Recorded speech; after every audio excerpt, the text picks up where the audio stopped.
unapata kuwa wanagawa kwa kisema Mungu yangu ndiye ameshika mnyama, lazima nichukue paja, kwa maana Mungu yangu ameshika mnyama. Wanaweza pia kichwa, kwa maana Mungu wako ameshika mnyama. Wanaweza pia mkono wa mbele, kwa maana wawindaji wanataka, wana kiu ya kushika mnyama. Mnyama ametoka ni mnyama mnono. Kama umbo wako ni mwenye mbio wa kazi, utapata sehemu kubwa ya nyama. Na inalingana na sisi kwa asubuhi, wakati tunaenda katika jumba la Bwana, matakwa yatakuwa tofauti. Wengine watataka Mungu na moyo wao wa ndani, na watakutana na Mungu, na Mungu atakuwa Mungu mkuu katika maisha yao. Asante kwa Mungu. Mara nyingine tena tutasikia neno la Mungu kwa dakika chache, ni baadaye na tutamaliza mafunzo ya asubuhi. Mwanafunzi ana kalamu, ana kitabu chake na Biblia. Unaweza andika neno la Mungu, na ukirudi nyumbani unaweza angalia wakati mwalimu alifundisha ilikuwa inasemaje, na Mungu atakubariki. Amen. Moyo wangu una furaha mbele yake Mungu, kwa maana tuko katika uwepo wake. Tunaelekea tu kwa neno la Mungu. Tutapata andiko katika Warumi 8:1 hapo kamili, na tutabarikiwa. Ninaomba msomaji atusomee hapo, na baadaye tutaenda mbele. Amen.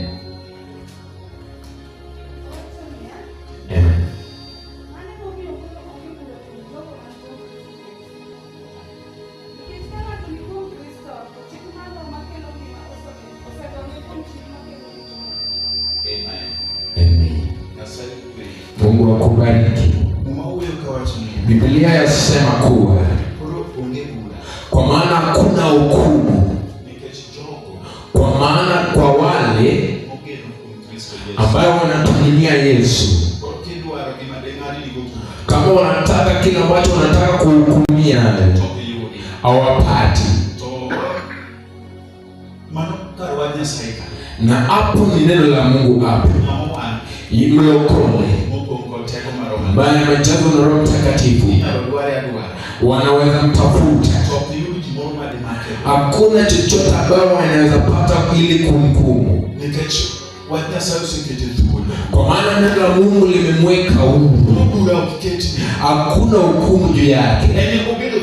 Amekuwa huru kuomba Mungu, amekuwa huru kufanya kazi ya Mungu. Kama wanatafuta pale wa kushika watu, wewe ulifanya hivi kwa nini? Hawampati. Wakipata pale watu wanapigana, hawapatikani. Wakitaka pale watu wanalewa, wengine wanalewa chakari, wanabaki njiani, hawapatikani hapo. Hakuna hukumu juu yake. Hakuna hukumu, kwa maana Mungu mkuu ametuweka sawa. Kwa siku ya leo vitu vingi ushika watu, na kuna kesi mingi ambayo zingine zinatatuliwa na zingine zinatolewa ongo. Na ukifanya kosa, na kwa maana ambayo unayo, nitatoa hiyo pesa Ile hukumu zikoje hapo? Katika Kristo Biblia inasema kuwa kwa maana sasa hakuna hukumu kwa wale ambao wako kwa Kristo Yesu. Wanaweza tafuta tu ili washikwe na kila ambacho watahukumiwa nayo. Wanapata kuna asubuhi watoto wa Mungu tukitembea jinsi Mungu anataka, walimwengu hawatatuhukumu na walimwengu watakuja kwetu ili tuwape mashauri. Hata umati mkubwa ikizingira, unaitwa na dada fulani, ndugu fulani, kuja ili tupe ushauri. Hii kitu inaendelea nasi vibaya kwa kuendelea maisha yako. Wanapata kama unatembea njia ya haki wakati uko kwa mwangaza. Kila ambacho ni safi ni safi. Hautapata tariki, hautapata betu kwake, hautapata kwa maana yeye ni safi. Na vile tutakuwa na glasi na tunamwaga maji ndani, maji safi, na unatafuta doa ili uone katika hilo maji unapata kama kuna katika maisha yetu.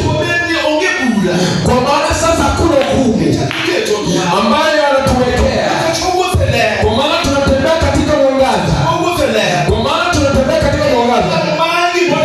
Wanatafuta kila ambacho kwa maisha yetu na watapata, kwa maana tutakuwa mwangaza ya ulimwengu, ili ulimwengu wakiona wanaweza tamani kwetu.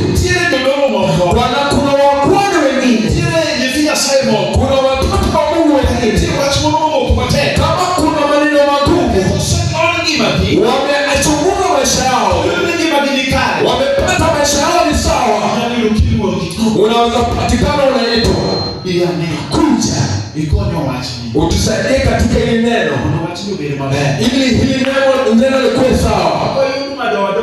Wakipata madoadoa katika maisha yetu, na hata ule ambao mnamwita hatujakubaliana naye, shukuru Mungu mkuu kwa neno lake na asubuhi. Hakuna kila ambacho watatuhukumu nayo, kwa maana Yesu Kristo ametuweka safi. Wapendwa, ndio wakati watatafuta mwenye haki, watapata wengine wameweka hukumu awashikwe, kwa maana Mungu ametuweka kama taa ya ulimwengu. Mungu ametuweka ili tung'aa, hata kama kuna giza limezima watu, tumezidi kwa mwangaza. Kama wanatafuta giza katika maisha yetu hawapati, wanaweza tuliza. Na huyu mtu anaishi katika hii ulimwengu, na yeye anafanana, wanaweza jiuliza maneno mengi na kuna jibu, kwa maana kuna hukumu ambayo watasushikilia. Sisi ni watu wa Mungu. Siku moja nilikumbuka neno, kila ambacho tumebaki nayo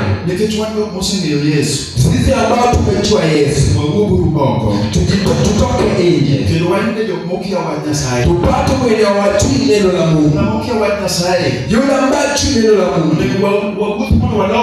ili tunafaa tutembee tuwabadilishe wakuwe wana wa Mungu. Tuende tu tunasemezana nayo maneno ya Mungu, kwa maana sisi ni wale ambao tuna hukumu. Tunataka kuwa mabalozi sauti ya neno la Mungu. Tunaenda tunanena nao na wanakuja tu, wanakuja tu, na neno la Mungu linapata utukufu. Kwa maana sisi hakuna ukweli, hakuna mbaya kile ambacho kinatuzuia. Kwa maana Mungu ametuweka sawa. Asante kwa Mungu. Nataka ninene kwa uchache. Hata hivi kuna kila ambacho inaweza kuweka hukumu, na Mungu niliwanehema. Binadamu si wa neema hata mara moja.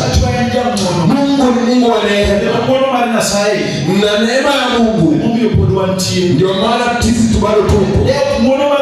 Kama ingekuwa neema ya Mungu, maisha yetu haingekuwepo, na hata kusikia tu neno la Mungu hatukuwa tunasikia.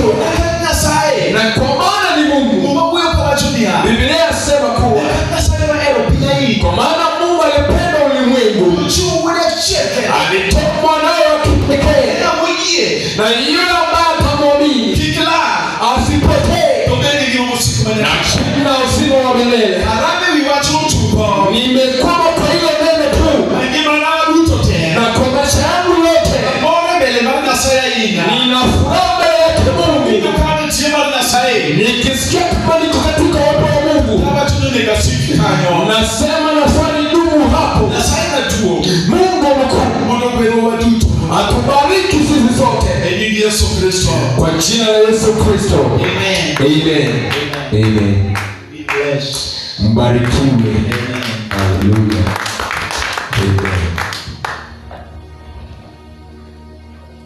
Amen. Amen. Can we clap for the man of God? Welcome, we will get inside.